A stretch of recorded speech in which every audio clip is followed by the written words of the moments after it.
They told my mother my condition was incurable, and the stronghold it had on my heart was far too durable. To which she replied, "You're a doctor, have you no solution for this illness?" With it came a reply, "No, I don't have a solution for madness." Then she pleaded, "Oh doctor, tell me, what is it that you mean? Tell me, what madness is it that he's seen?" He said, "No, oh mother, it's not something he feels, something that his blood around it reels." He said, "No, oh mother, it's not something he feels, it's something that his blood around it reels." To which my mother panicked and cried, "Oh doctor, have you no medicine? I want to see my son grow up. I want to see him become a gentleman." To which he calmly replied, "No worldly medicine can cure him, nor any from the above, for your son has a very severe condition. He's madly in love." "In love," my mother replied. "In love," my mother replied. "And to whom?" To which the doctor smiled, saying, "His love was fed in your womb." My mother, not grasping the situation, cried,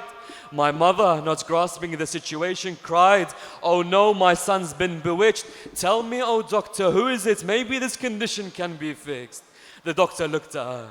The doctor started explaining. His grandfather was the greatest to walk this earth, and all heavens trembled under his feet as they knew his worth. From his cradle the scent of paradise you can smell, and when you witness his greatness your mind can do nothing but dwell. As for his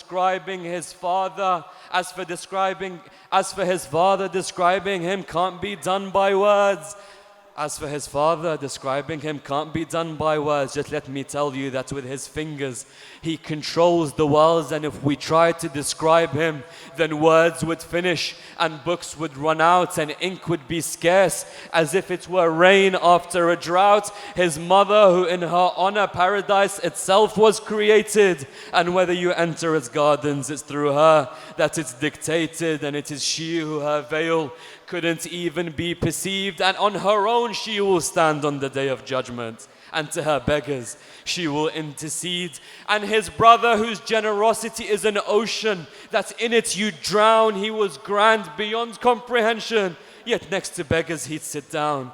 And his brother, whose generosity is an ocean, that in it you drown, he was grand beyond comprehension, yet next to beggars he'd sit down. To which my mother staggered in disbelief and took a step back in confusion. She said, "I don't know if I should feel grief or relief, and if this person is real or merely an illusion. Oh doctor, tell me who it is, and not in riddle, for you know how a mother's heart worries, so try to be civil."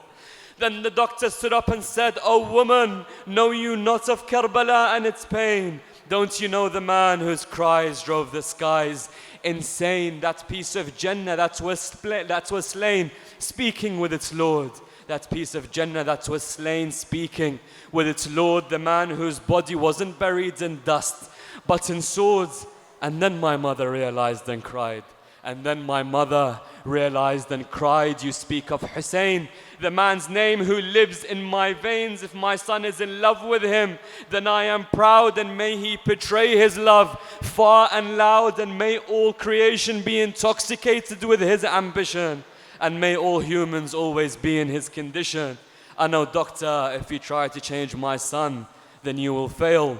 I know, doctor, if you try to change my son, you will fail, as it's only Hussein's love which sits heaviest on his scale. لذكره صلوا على محمد وآل محمد.